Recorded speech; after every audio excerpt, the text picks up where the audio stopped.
தந்தையின் உடல்நிலையில் சற்று பின்னடைவு இருக்கக்கூடிய வாய்ப்புகள் நிச்சயமாக உண்டு. பேச்சில் ரொம்ப கவனமாக இருக்கிறது ரொம்பவுமே நல்லது. பணவரவிற்கு பஞ்சம் இருக்கக்கூடிய வாய்ப்புகள் இல்லை. சொந்த தொழில் பண்ணக்கூடியவர்களுக்கு அபரிமிதமான ராஜயோகத்தை கொடுக்கக்கூடிய காலகட்டமாக அமைப்போகிறது.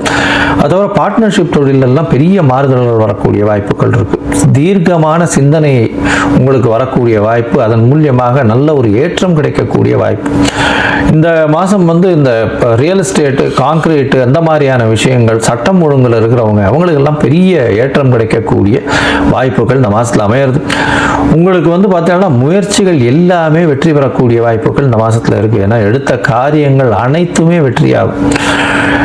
இருந்தாலும் சில நாட்கள் முயற்சிகள் தள்ளி போகிறது நல்லதுன்றோம். அந்த சில நாட்கள் அப்படின்னு சொல்லக்கூடியது சந்திராஷ்டம நாட்கள். இந்த சந்திராஷ்டம நாட்களில் சந்திரன் 8ஆம் இடத்துல மறைஞ்சி இருக்கக்கூடிய காலகட்டம். அந்த காலகட்டத்தில் புதிய முயற்சி வேண்டாம், வெளியூர் வெளிமாநில பிரயாணம் வேண்டாம்னு சொல்கிறோம். ஒருவேளை நீங்கள் பண்ண வேண்டியிருந்தது. ஆனால் சந்திரனுக்கு உண்டான எளிய பரிகாரம், அருகில் இருக்கக்கூடிய இந்த நரசிம்மர் கோவிலில் பானகம் பண்ணி கொடுத்துருவோம்.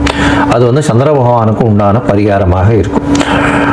இதை தவிர பார்த்தீங்கன்னா இந்த மாதம் மகர ராசிக்காரர்கள் பிரத்யங்கரா தேவியை போய் வழிபடுங்க. பிரத்யங்கரா தேவியை போய் வழிபட்டு வர்றதன் மூலியமாக உங்களுக்கு பெரிய மாறுதல்கள் உங்கள் வாழ்வில் வரும். ஏன்னா எதிரிகள், அதை தவிர உங்கள் மேலே இந்த பில்லி சூன்யம் ஏவல்னு சொல்லக்கூடிய திருஷ்டிகள் இதெல்லாம் இல்லாத அளவிற்கு பிரத்யங்கராவை போய் சேவிச்சுட்டு வாங்க.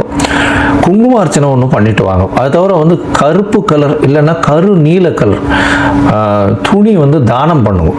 இது பண்ணுறதன் மூலியமாக உங்களுக்கு எல்லா விதமான ஏற்றங்களும் இந்த மாசத்துல பெரிய மாற்றங்கள் வரக்கூடிய வாய்ப்புகள் நிச்சயம் உண்டு.